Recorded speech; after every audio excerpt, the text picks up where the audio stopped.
know the answer to this, but it has to come from you. So where are you from? Because it's not Toon Gabby, I'll tell you that much.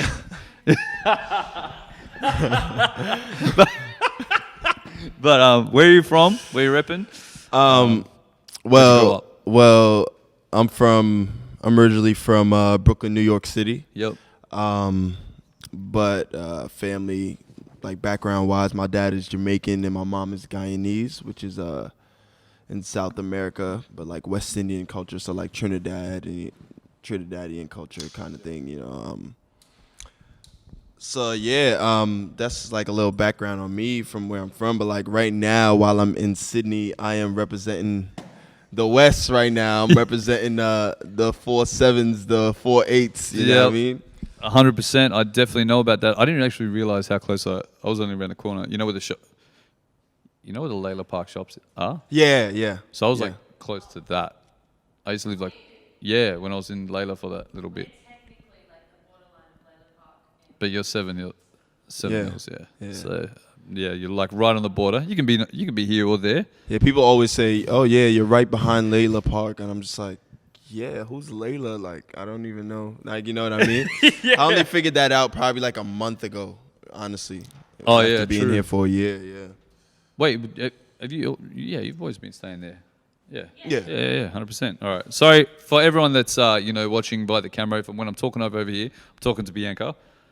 My love. Yep. My squeeze. Yeah, his main squeeze. I'll tell. He's at. We got to get her a mic. Mic her up, Esky. Yeah, mic her up. Yeah. Mic her up. Let the people hear it.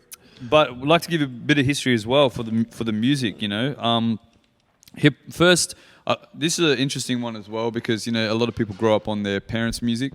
Do you know what I mean? And hip hop generally, particularly because it's such a young genre.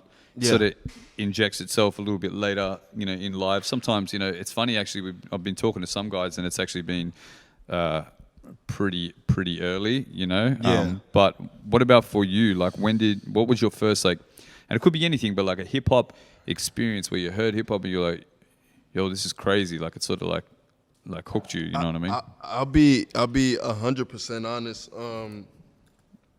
I feel like I never really had that point. True. Just from growing up in Brooklyn, like that first day for me was probably the first day out the womb, if so, you know what I'm saying? Or probably that first day could have been in the womb feeling that sub, you know what I mean? From the back of my dad's car kind of thing, you know what I'm saying? So it's like I never really had that specific moment with hip hop in general, just because it's always been around. Always been around. You're sort of you're in New York, it's like the Mecca. Yeah. So I mean, that makes a lot of sense. So, well, what was your earliest recollection? I think then of like maybe a track or something that was like real impactful. You know, like from memory, I could say a song that was super impactful to me was Lil Wayne, A Milli. True. I mean, that was impactful globally, though. Yeah. But that was a game changer. Yeah, it was a big time game changer, and I would say before that is when I heard like "Who Shot You" by Biggie Smalls. I was just like blown away for some reason. Just like that song just did it for me. Yeah, true. Yeah, between that and like the freestyle him and Pac did. Yeah. I got 7 Mac 11s, about 8 28s, 9 9 10 Mac 10s, and shit's never end. You know 100%. What I mean? Yeah, fucking oath. It's interesting to hear that perspective because like a lot of the guys, particularly here, like hip hop is a later thing. Yeah. Yeah, 100%. Yeah. Like from a culture standpoint, like we're really young. Yeah, and that's what I love about here as well too. Yeah. As crazy as it sounds, like I love that. I don't know. I kind of feel like not even kind of. I feel like I am a part of just like a growing. Just like hip hop growing, like just as a new plant, you know what I'm saying? Like, and it's just crazy to see that still goes on. Because like being in the States, you'd never know that there's places where hip hop isn't that, you know what I mean? Because you know what I mean? Because that's like the #1 genre since I was born, like growing up. So I spent a lot of time just building up my building up my career. I started modeling and whatnot as well. I was gonna get into that later, but I may as well touch on that. How'd you get into the modeling shit? Like, how did that swing, or did you know someone? Yeah, I had a lot of friends and that were in the fashion industry, from designers to photographers and just like different roles. And I just was like, a lot of people were telling me like, you should start modeling, you should get into it. But like from the hood, I was just like, nah, I'm not gonna fucking model. Like, I don't want to do that. It's not me, kind of thing. You know what I'm saying? Yeah. And then someone had a talk with me one day, and they were like, yo, listen, man, if you think it's something that you'd be comfortable doing and you can find a comfortable pocket in it, do it. Dope. And then I was just like, all right, fuck it. I might as well just start it. And then that shit just because, and someone told me it'll help boost music as well and how it could. And then I was just like, fuck it, I'll just press the gas on it. So have you found that sort of worked a little hand in hand? Yeah, 1,000%. Because you'd be in a couple of rooms there with people that say, like, if someone was just looking, all right, well, nah, rap's just my lane, I'm just going to do that. Yeah. You'd be in rooms where it's like people that they fucking love rap, but rap's not their lane. So they're almost looking to people for Exactly. that. Yeah, hectic. And I think I even got a few modeling jobs off the strength of the fact that I make music. So they were very like, you know what I mean? They just as you were saying, like they would be able to relate to me on another level. Like I could be in a room with a designer, and then next thing you know, he or she will turn into a, I used to rap, or I played the guitar. Hold on, sit there, watch this. You know what I mean? And next thing you know, like they're playing, you're like, fuck, actually, it's not bad. Because sometimes creatives, like once they're creative, like they're creative. Do you know what I mean? And just because their lane never ended up like, fuck, I don't know, guitar. Yeah, exactly. Doesn't mean that they're not, they haven't got that in them. Exactly, you know 100%. I mean? And that's sick, man. And I think that that's definitely something that sometimes people get a bit caught in. And this is actually going to be something in a couple of questions, but this is probably more relatable now, because it's funny how you just said, that, being from the hood, you're like, nah, fuck that. It's not really my comfort zone. I'll sort of stick out of it. I remember one of our conversations that we had, and we're sort of chopping it up, and you were talking about how, when you came here, one of the refreshing things of, people had an expectation of, your sound being from NY. Yep. And you're not really a traditional sort of NY sort of guy, right? So, you're being from the hood, you don't really want to fuck with the modeling stuff initially, but then maybe finding a bit of knowledge of self and starting to understand that, you can probably maneuver a little bit in these different lanes. Yeah. What sort of made you, alter, or I don't know if I can develop into yourself and find a strong footing of being a bit different, to traditional NY sort of stuff?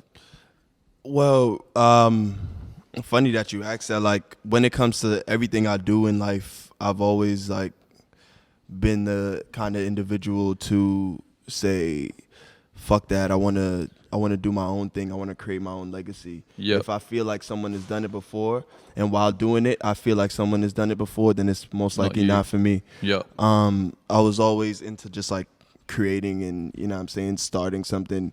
Not even as an ego thing, just as a, know what I mean? It's almost a comfortability thing. Yeah. If you feel like you're sheep in it, exactly. You don't want to sort of, it's not that you don't want to chill with the people doing some stuff, but you don't want to attach yourself to strong to that. Otherwise you can't be yourself. Yeah, I don't want to bracket myself. So I never really. So there was a lot of waves running around. When I say waves, just different styles running around, different pockets running around Brooklyn as I was growing up, and I would listen to them, but I just couldn't see myself making music to fit in any of those pockets, and that was a blessing and a curse for me. Yeah, because in New York, they'll appreciate that you're different, but they would like you to fit into this pocket but still be different. Yeah, you know what I mean? Up. Yeah, 100%. Fit into drill, that New York drill, but still be a little different. You know what I'm saying? Stickyfingaz. Stickyfingaz, was it? Yeah, Stickyfingaz. Oh shit, it was Sticky. I just remember it was a big. Actually, Peking Duck would have come afterwards. Then, not you. Yeah. I remember seeing another homie do it, but Stickyfingaz. But it was a fucking massive tour. Yeah. How the fuck did that hook up? Well, realistically, like I met Patty, like possibly like a year before I met Bianca, so around like 2017. Yeah. Just randomly in New York. Oh, really? Yeah, just randomly At a show or nah, just like at a bar in New York, and just randomly started talking to him. You know what I'm saying? Crazy. Word. I'm not even gonna lie. I had some yay on me. Word. I was gonna. My man's was like, yo. My man's tabbed me like, yo. Trust me, they gonna want it. And I looked at them. I'm like, nah. I was like, I know they would, but I'm like, something about them. I'm like, just nah. Know what I mean? Yeah. And I'm be honest, we chopped it up. We was talking. Know what I'm saying, word, never served them no yay. Really? Yeah, but like, Less. yeah, we were just having some drinks and shit. You know what I'm saying? And we just kept in contact after he left New York for that year. You know what I'm saying? Till he came back again in 2019, I think in January. Yeah. And then we linked up again.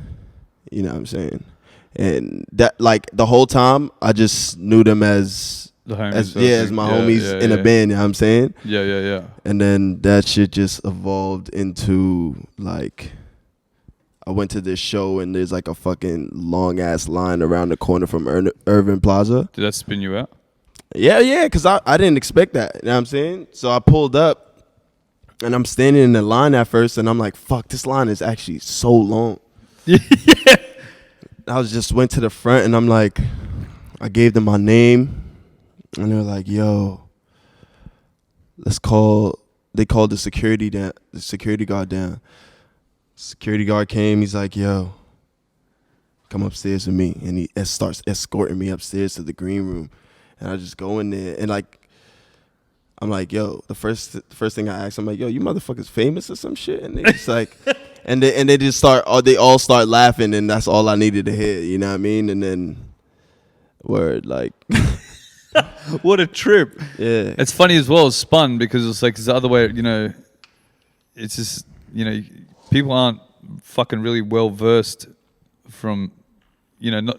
It's the same way like I wouldn't know some shit from Russia, for example. Do you know what I mean? Like, so you just wouldn't have any idea, especially if you're just kicking it with them on like a real fucking like low key really sort of level. Like, yo, this is just my man's. Yeah. You famous. So then you got to watch a show, and then how did the whole relationship with the music then sort of develop? Well, because you know you can be homies, but like you wouldn't necessarily fuck with one another's music. Yeah, 100%. You know what I mean? 100%. So after that, Patty started managing me and just helping me around in the scene and whatnot. Oh, true. Yeah, just helping me get, here, mm-hmm. Dope. Started getting me booked for shows when I was out here.